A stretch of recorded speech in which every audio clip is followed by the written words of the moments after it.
this video, I'm going to give you a tip for new businesses and particularly for new service businesses. And the tip is that you need to decide early on if you're going to be a one-person owner-operator or if you're going to be the leader of a business that employs technicians that goes out and does a service or whatever it is. You need to decide early on what you're going to be. Now, we're going to talk about maybe some of my failures, my lack of vision early on in my service business career. I've owned a couple of them now, but early on I thought, well, I'm going to be a one-person deal and I'll build it up until I need to hire a second and a third technician, and that's what I did.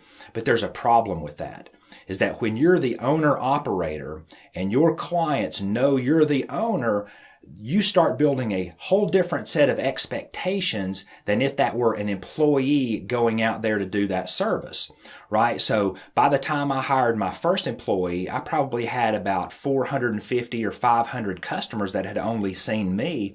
And by the time I got around to hiring my third employee, there were probably over 800 clients who wouldn't see anybody but me.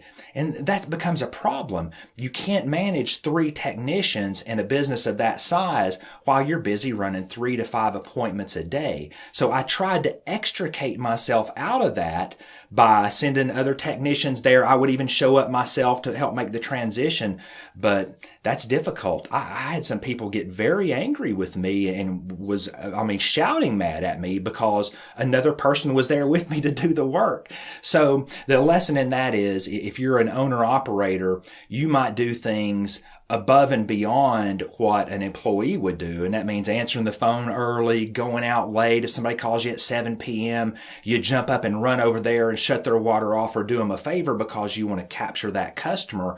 And that's what I did early on. I wanted to get every customer I could.